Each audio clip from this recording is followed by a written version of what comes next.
Andrew Leigh is the Labor MP for Fraser here in the ACT. He's also the Shadow Assistant Treasurer. Good morning, Andrew. Good morning, Chris. How are you?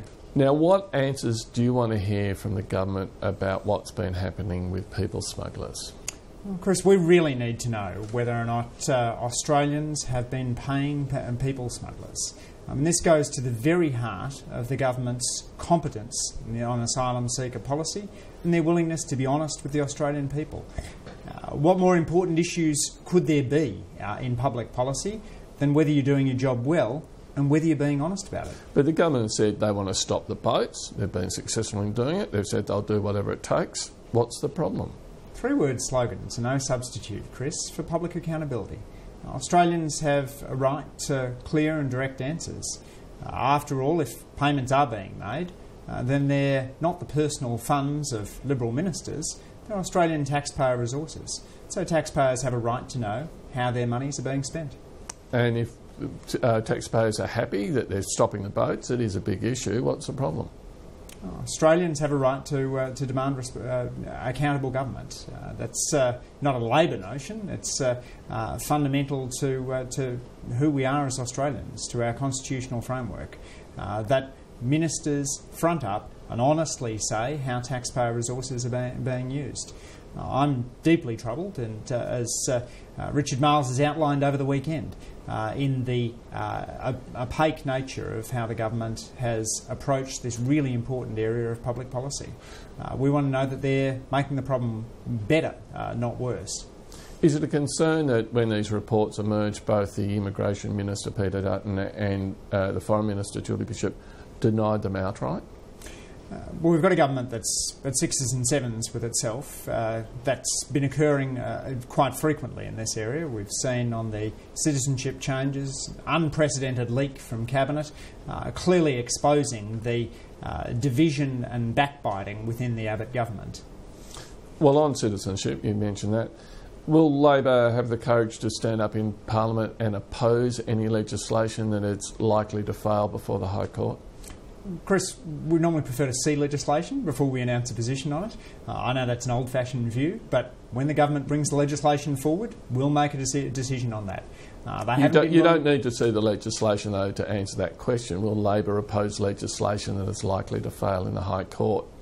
It's a statement of principle rather than dissecting a piece of legislation. Chris, the fundamental question on this is when the government is actually going to bring its legislation forward. Bill Shorten, in the last sitting week, asked directly when Labor would be provided with a briefing on these changes, when we'd be told how the government plans to make this scheme operate, whether it's a court that's making the decision or the minister, and under what standard of proof and what appeal rights. We know none of that at the moment, and it would be irresponsible of me to state a position on legislation we haven't seen. So what do you think the motivation of the government is here? Is it to fight terrorism or is it to wedge Labor? Well, I think the government needs to be focused on the challenge of global terrorism. We've seen a significant challenge emerging in the Middle East. There's been, I recommend to people David Kilcullen's quarterly essay as a very thoughtful statement of the challenges that Australia faces in that area. So the threat is live, but we need to deal with it in ways which are appropriate and reasonable and will succeed in their goals rather than making the problem worse. Speaking of politicians answering questions, allegations have arisen of what happened with the AWU back when Bill Shorten was heading the union. Now, he said he's happy to appear before the Royal Commission but doesn't want to talk about these allegations until then. That could be August to September.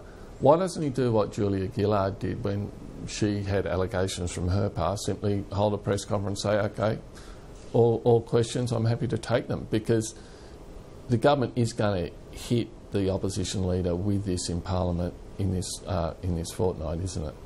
Well, it's clear that the government would like to use their Royal Commission as a political witch hunt.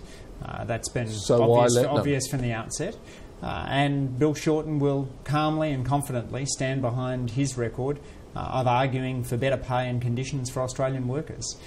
That stands in stark contrast to an Abbott government whose ministers have said there's a wages breakout, despite the fact that wages growth is the lowest in more than a decade.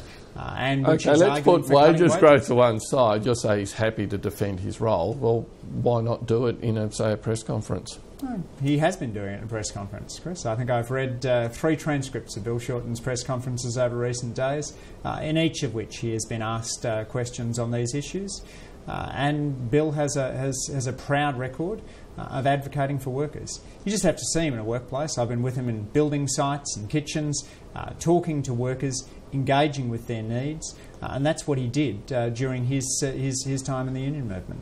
Just finally, the Fairfax Ipsos poll. I know you don't like commenting on polls, but there are 2 areas there, same-sex marriage and housing affordability.